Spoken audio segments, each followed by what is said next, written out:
Hi all, welcome to my class. അപ്പോൾ നമ്മൾ എടുത്തുകൊണ്ടിരിക്കുന്നത് class 10 physics chapter 1 ആണ്. ഇന്നത്തെ ക്ലാസ്സിൽ നമ്മൾ റിവർബറേഷൻ തൊട്ടാണ് സ്റ്റാർട്ട് ചെയ്യുന്നത്. വീഡിയോയിലേക്ക് കടക്കുന്നതിന് മുന്നേ നമ്മുടെ ചാനൽ ആരെങ്കിലും ആദ്യമായിട്ട് കാണുന്നുണ്ടെങ്കിൽ ഒന്ന് സബ്സ്ക്രൈബ് ചെയ്ത് സപ്പോർട്ട് ചെയ്ത് തരണം കേട്ടോ. Even if a small sound is produced inside the whispering gallery of gold kumbhas in Bijapur, Karnataka, it can be heard repeatedly throughout the gallery. This is due to the boom caused by the multiple reflection of sound wave on a spherical walls. അപ്പോൾ നമ്മൾ ആ figure നോക്കിക്കഴിഞ്ഞാൽ കാണാം, അവിടുത്തെ ചുമരെന്ന് പറയുന്നത് സാധാരണ നമ്മൾ കാണുന്ന പോലത്തെ ചുമരല്ല, സ്പെറിക്കൽ ആയിട്ടുള്ള ഒരു ചുമരാണ്. അപ്പോൾ നമ്മൾ എന്തെങ്കിലും ഒരു സൗണ്ട് പറയുകയാണെങ്കിൽ തന്നെ അത് മൾട്ടിപ്പിൾ റിഫ്ലക്ഷൻ, നമ്മൾ കഴിഞ്ഞ ക്ലാസ്സിൽ മൾട്ടിപ്പിൾ റിഫ്ലക്ഷൻ പറ്റി പഠിച്ചിട്ടുണ്ടായിരുന്നു. മൾട്ടിപ്പിൾ റിഫ്ലക്ഷൻ തട്ടിയിട്ട് തിരിച്ചു വരും എന്നാണ് പറയുന്നത്. അപ്പോൾ അവിടെ ഒരു മുഴക്കം, അവിടെ നമ്മൾ പറയുന്നത് ഇങ്ങനത്തെ ഒക്കെ ഇപ്പോൾ ഈ ബിജാപ്പൂരിലുള്ള ഈ ഒരു ഇതിൽ നമ്മളൊരു മുഴക്കം കേൾക്കും, അവിടുത്തെ ശബ്ദത്തിനുള്ള ഒരു മുഴക്കം കേൾക്കും. അപ്പോൾ ആ മുഴക്കത്തിന് കാരണം മൾട്ടിപ്പിൾ റിഫ്ലക്ഷൻ ആണെന്നാണ് പറയുന്നത്. അപ്പോൾ അവിടെ നടക്കുന്നത് reverberation is the lingering of sound even after the original sound has ceased. It is due to the multiple reflection of sound and the boom fades away gradually. അപ്പോൾ അവിടെ നടക്കുന്നത് എന്താണ്? റിവർബറേഷൻ ആണല്ലേ, മൾട്ടിപ്പിൾ റിഫ്ലക്ഷൻ. നമ്മുടെ sound പോയിട്ട് multiple reflection ആയിട്ട് വന്ന് ഒരു മുഴക്കം അവിടെ സംഭവിക്കുന്നതിനെയാണ് നമ്മൾ എന്ത് പറയുന്നത്? റിവർബറേഷൻ എന്ന് പറയുന്നത്. അപ്പോൾ അവിടെ ഒരു ക്വസ്റ്റ്യൻ ചോദിച്ചിട്ടുണ്ട്, why are the walls of large halls like cinema theatres made rough?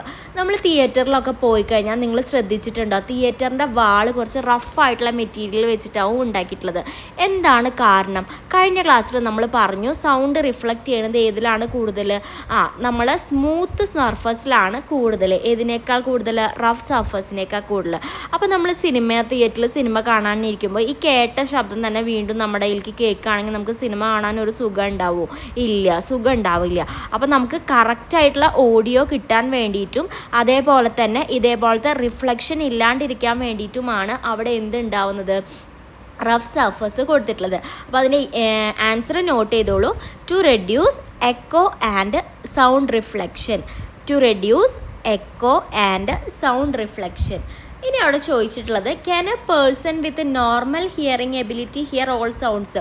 ഒരു പേഴ്സണ് എല്ലാ ടൈപ്പ് സൗണ്ടും കേൾക്കാൻ പറ്റുമോ എന്നാണ് ചോദിച്ചിട്ടുള്ളത്. പറ്റുമോ എന്ന് ചോദിച്ചാൽ ഇല്ല, അവിടെ കുറച്ച് ഓഡിയബിലിറ്റിക്ക് ലിമിറ്റ്സ് ഉണ്ട്. അപ്പോൾ ആ ലിമിറ്റ്സ് എന്തൊക്കെയാണെന്നാണ് കൊടുത്തിട്ടുള്ളത്. നമ്മുടെ ഹ്യൂമൻസിന് കേൾക്കാൻ പറ്റുന്നത് 20 ഹെഡ്സ് മുതൽ 20,000 ഹെഡ്സ് വരെയാണ്. ഹ്യൂമൻസിന് എത്രയാണ് ഓഡിയബിലിറ്റി കേൾക്കാൻ പറ്റുക? അത് അറിഞ്ഞിരിക്കണം, ഇമ്പോർട്ടൻ്റ് ആണ്. 20 ഹെഡ്സ് മുതൽ 20,000 ഹെഡ്സ് ആണ്.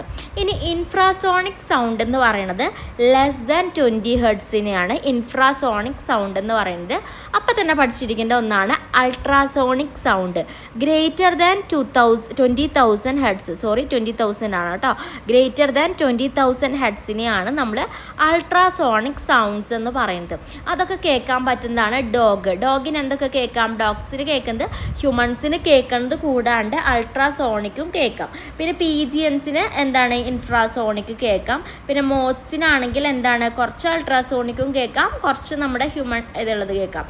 എലിഫൻ്റെ കേസ് നോക്കുകയാണെന്നുണ്ടെങ്കിൽ 3നും കുറച്ച് കേൾക്കാം അല്ലേ. ബാറ്റ്സിന്, ക്യാറ്റ്സിന് ഓരോന്നിൻ്റെയും എബിലിറ്റിയാണ് അവിടെ കൊടുത്തിട്ടുള്ളത് കേട്ടോ. അപ്പം മനുഷ്യന് എത്രയാണ് കേൾക്കാൻ പറ്റുക?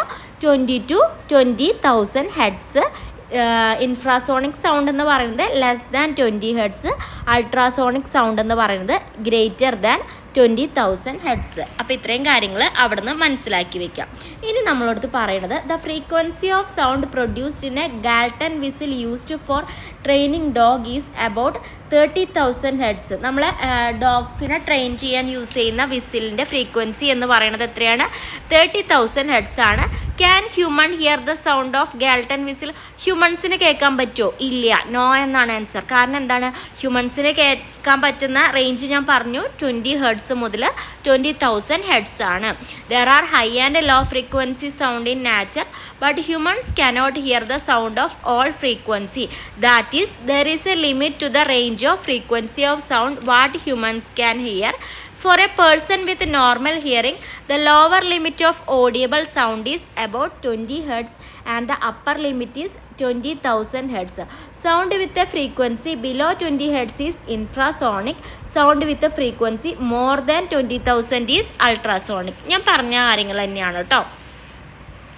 അടുത്തത് Using ultrasonic sound, bats can travel smoothly and catch prey easily even in the dark. Ultrasonic waves are used in many situations. ഞാൻ പറഞ്ഞു അൾട്രാസോണിക് സൗണ്ട് ആർക്ക് കേൾക്കാൻ പറ്റും? ബാറ്റ്സിന് കേൾക്കാൻ പറ്റും. അപ്പോൾ അകലെന്ന് അവരുടെ ഇര വരുന്നുണ്ടെങ്കിൽ തന്നെ അവർക്ക് ഇവിടുന്ന് നിന്ന് കേൾക്കാൻ പറ്റും, ഈസി ആയിട്ട് അതിനെ പിടിക്കാനും പറ്റും എന്നാണ് പറയുന്നത്. ഇനി അൾട്രാസോണിക് സൗണ്ട്സിന് കുറച്ച് യൂസസ് ഉണ്ട്, ഇമ്പോർട്ടൻ്റ് ആണ് കേട്ടോ. In the medical field ultrasonic waves are used for diagnosis and treatment. Medical ഫീൽഡിൽ എന്ത് യൂസ് ചെയ്യുന്നുണ്ട്? അൾട്രാസോണിക് വേവ്സ് യൂസ് ചെയ്യുന്നുണ്ട് ഡയഗ്നോസിസിനും അതേപോലെ തന്നെ ട്രീറ്റ്മെൻറ്റിനും വേണ്ടിയിട്ട്. എന്തിനൊക്കെയാണ്?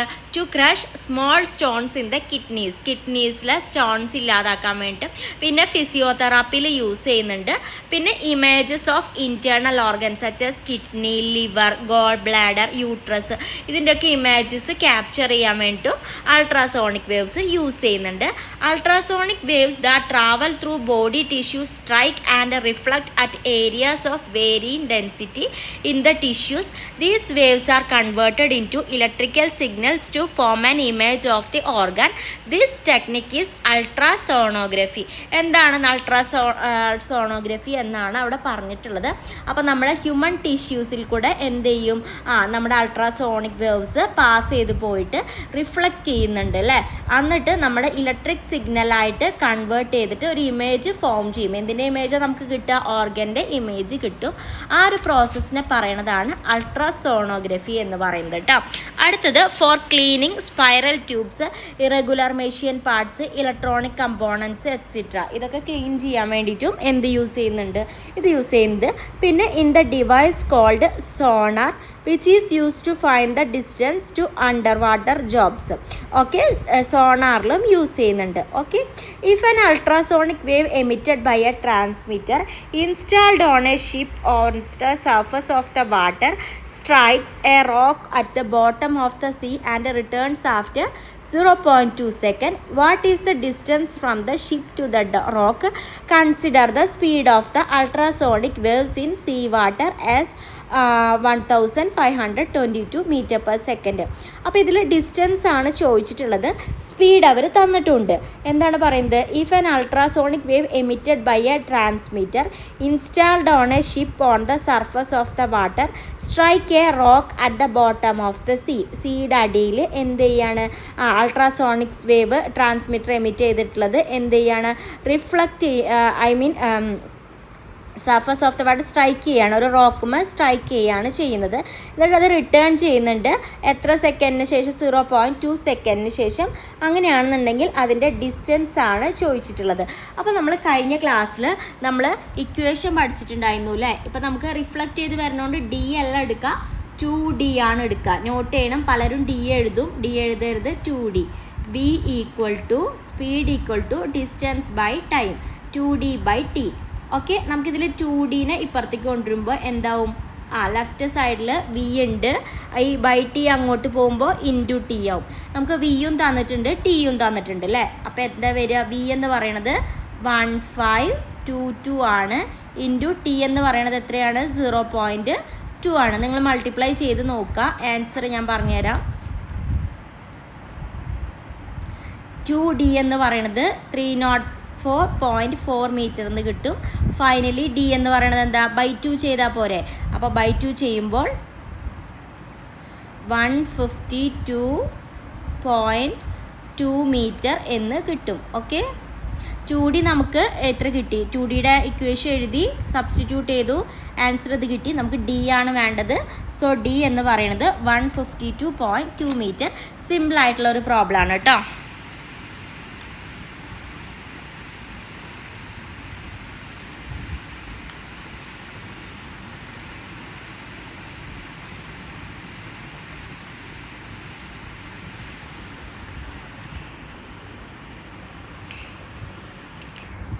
വേവ്സ് എന്തെങ്കിലും ഹാംഫുൾ ആണോ എന്ന് ചോദിച്ചാൽ you have understood the characteristics and uses of different types of waves. Any type of wave above the certain intensity can cos harmful effects. There are also destructive verbs, നമുക്ക് നാശം വിതയ്ക്കുന്ന വേർബ്സും ഉണ്ട്. Seismic വേർബ്സും സുനാമീസും കേട്ടോ. നമുക്ക് സുനാമീസിനെ പറ്റിയിട്ടൊക്കെ നമ്മൾ കേട്ടിട്ടുണ്ട്. A building that was destroyed by the earth is seen in figure 1.28.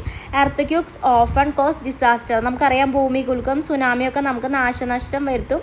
Building ഒക്കെ ഇടിഞ്ഞു പൊളിഞ്ഞു വീഴും, ചിലപ്പോൾ മരണം വരെ സംഭവിക്കാം.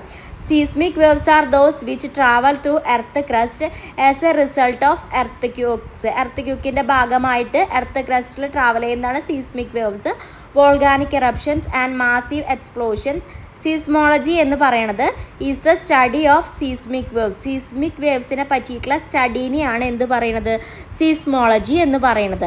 The intensity of earth is determined by scale. Earthquakes that occur at the bottom of the ocean or along coastal areas can sometimes trigger tsunami waves. നമുക്കറിയാം കടലിൽ ഉണ്ടാവുന്ന ഭൂചലനം, അതെന്ന് പറയുന്നത് എന്താണ്, സുനാമീസ് ആണ്. Tsunami is a series of gigantic ocean waves. നമുക്കറിയാമല്ലേ, വലിയ തിരമാലകൾ നല്ല ഹൈറ്റിൽ നല്ല വോളിയത്തിൽ വാട്ടർ വരികയാണ് ചെയ്യുന്നത്. What measures can be taken to safeguard against tsunamis discuss. നമുക്ക് സുനാമീനെ കുറിച്ചിട്ട് അഗെയിൻസ്റ്റ് നമുക്ക് എന്തൊക്കെ സേഫ് ഗാർഡായിട്ട് എടുക്കാം. ഫസ്റ്റ് നമുക്ക് പറയുകയാണെങ്കിൽ നാച്ചുറൽ ബാരിയേഴ്സിൻ്റെ കാര്യം പറയാം. അതായത് ഇപ്പോൾ മാംഗ്രോവ്സ്, കോറൽ റീഫ്സ് ഇതൊക്കെ നമ്മളവിടെ ഉണ്ടെന്നുണ്ടെങ്കിൽ ഒരുവിധം ഡാമേജസ് ഒക്കെ നമ്മൾ എന്ത് ചെയ്യും, അത് സുനാമിയിൽ നിന്ന് പ്രൊട്ടക്റ്റ് ചെയ്യുമെന്നാണ് പറയുന്നത്. അടുത്ത് നമുക്ക് നല്ല എഡ്യൂക്കേഷൻ കൊടുക്കുക, എഡ്യൂക്കേഷൻ ആൻഡ് അവെയർനെസ് കൊടുക്കുക. പിന്നെ നമുക്ക് പിന്നെ ചെയ്യാൻ പറ്റുന്നതെന്ന് വെച്ചാൽ avoid building in high risk areas. ഇപ്പോൾ സുനാമി വരാനുള്ള ചാൻസ് ഉള്ള ഏരിയാസിൽ നമ്മൾ വീട് വയ്ക്കാതിരിക്കുക, അല്ലെങ്കിൽ ബിൽഡിങ്സ് പണിയാതിരിക്കുക. പിന്നെ പബ്ലിക് അലേർട്ട് സിസ്റ്റം, അതായത് ഇപ്പോൾ സുനാമി വരുന്നതിന് മുന്നറിയിപ്പായിട്ട് സൈറൻസ്, മൊബൈൽ അലേർട്ട്സ്, അതേപോലെ റേഡിയോയിൽ കൂടെ ആയാലും ടി വി കൂടെ ആയാലും വാർണിംഗ് കൊടുക്കുക. പീപ്പിൾസിന് അതിനെപ്പറ്റി ബോധേഡാക്കി കൊടുക്കുക. അല്ലെങ്കിൽ നമുക്ക് ആ സമയം കൊണ്ട് നമുക്ക് ആളുകളെ മാറ്റി പാർപ്പിക്കാനുള്ള മെത്തേഡ്സ് നോക്കുക. ഹൈ റേഞ്ച് ഏരിയാസിൽ അല്ലേ, സുനാമി ഇല്ലാത്ത സേഫായിട്ടുള്ള ഏരിയാസിലേക്ക് എന്ത് ചെയ്യുക, മാറ്റാൻ വേണ്ടിയിട്ട് നോക്കുക. അപ്പോൾ ഇത്രയൊക്കെയാണ് ഈ ചാപ്റ്ററിൽ ഇൻക്ലൂഡ് ചെയ്തിട്ടുള്ളത്. അപ്പോൾ നന്നായിട്ട് പഠിക്കുക. അതേപോലെ തന്നെ എപ്പോഴും പറയുന്ന പോലെ ഒരു ചാപ്റ്ററിൽ അത്യാവശ്യം ഇക്വേഷൻസ് പഠിക്കാനുണ്ടാവും. ഓരോ ചാപ്റ്റർ കഴിയുമ്പോൾ നിങ്ങളൊരു ബുക്ക് കീപ്പ് ചെയ്യുക. അതിൻ്റെ സൈഡിൽ ആ ചാപ്റ്ററിൽ പഠിച്ചിട്ടുള്ള ഇക്വേഷൻസ്, അതുമായി ബന്ധപ്പെട്ടുള്ള പ്രോബ്ലംസൊക്കെ നല്ലപോലെ വർക്കൗട്ട് ചെയ്ത് നോക്കുക. പുതിയ സിലബസ് ആണ്. അപ്പോൾ എല്ലാവരും നന്നായിട്ട് പഠിക്കുക കേട്ടോ. താങ്ക്